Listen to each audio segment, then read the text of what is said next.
Hi everyone, welcome to Banu Sami kitchen.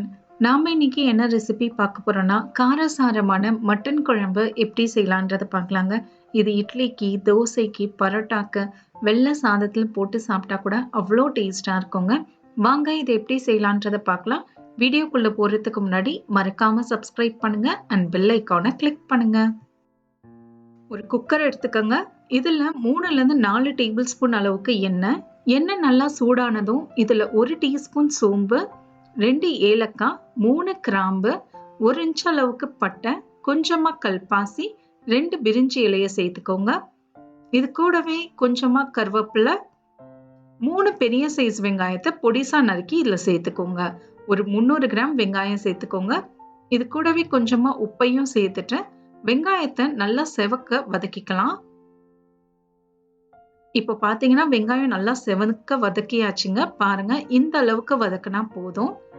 இப்போ நாம இதுல இஞ்சி பூண்டு விழுத சேர்த்துக்கலாங்க. 1-2 டீஸ்பூன் அளவுக்கு இஞ்சி பூண்டு விழுத சேர்த்துட்டு அடுப்பு தீய மிதமான சூட்டுல வச்சு இஞ்சி பூண்டுடைய பச்சை வாசனை போற அளவுக்கு இதை நம்ம வதக்கிக்கலாம்.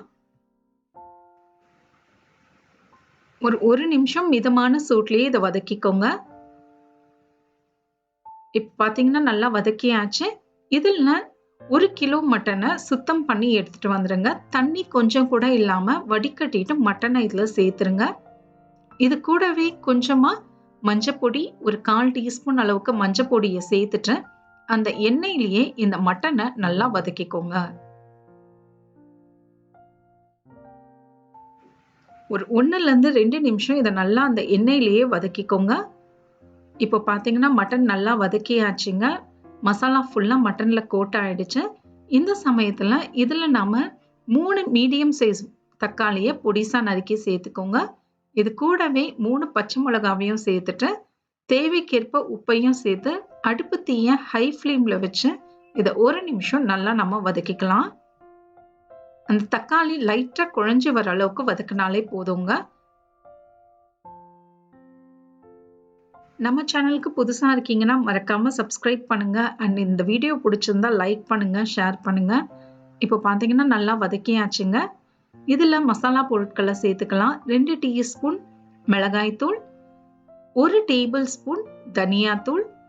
நீங்க குழம்பு மிளகாய் தூள் கூட இதுல சேர்த்துக்கலாங்க. நம்ம வீட்டுல அரைக்கிற மிளகாய் தூள் கூட இதுல நீங்க சேர்த்துட்டு இதை 1 நிமிஷம் நல்லா இந்த மாதிரி மசாலாலேயே பிரட்டிக்கலாம்.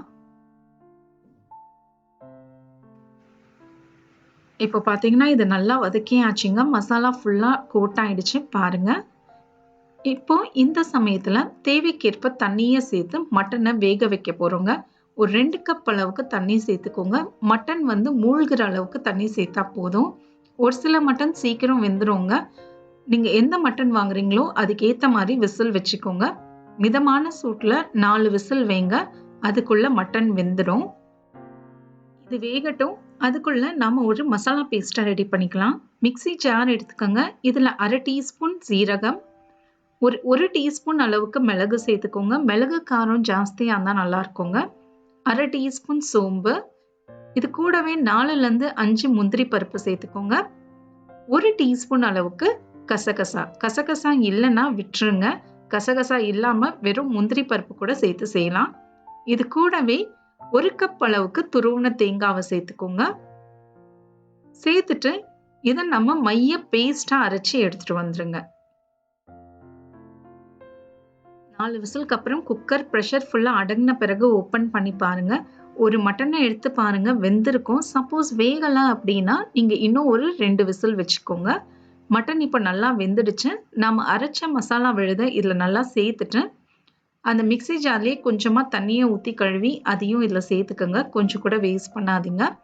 உங்க குழம்பு எந்த அளவுக்கு திக்கா வேணுமோ அந்த அளவுக்கு தண்ணியை இதுல சேர்த்துட்டு நல்லா இதை ஒரு மிக்ஸ் பண்ணிக்கோங்க. நல்லா கலந்து விட்டுருங்க. இந்த சமயத்துல உப்புலாம் கரெக்டா இருக்கான்னு செக் பண்ணிட்டு உப்பையும் நீங்க சேர்த்துருங்க. இப்ப பாத்தீங்கன்னா நல்லா கிளறியாச்சு. மிதமான சூட்ல ஒரு 10 நிமிஷம் அப்படியே வச்சிருங்க. 10 நிமிஷத்துக்கு அப்புறம் நம்ம பார்ப்போம். பாருங்க, நல்லா எண்ணெய் அழகா மிதந்து வந்திருக்கு. குழம்பும் திக்காயிடுச்சு. லாஸ்டா இதுல கொஞ்சமா நறுக்குன கொத்தமல்லி தழைகளை சேர்த்துட்டு ஒரு கிளறி இறக்குனா நமக்கு சூப்பரான மட்டன் குழம்பு ரெடி ஆயாச்சு. இந்த சண்டேக்கு கண்டிப்பா இந்த மாதிரி செஞ்சு கொடுங்க. வீட்ல எல்லாருமே பாராட்டுவாங்க. ட்ரை பண்ணி பார்த்துட்டு எப்படி வந்ததுன்றதை எனக்கு கமெண்ட்ஸ்ல சொல்லுங்க.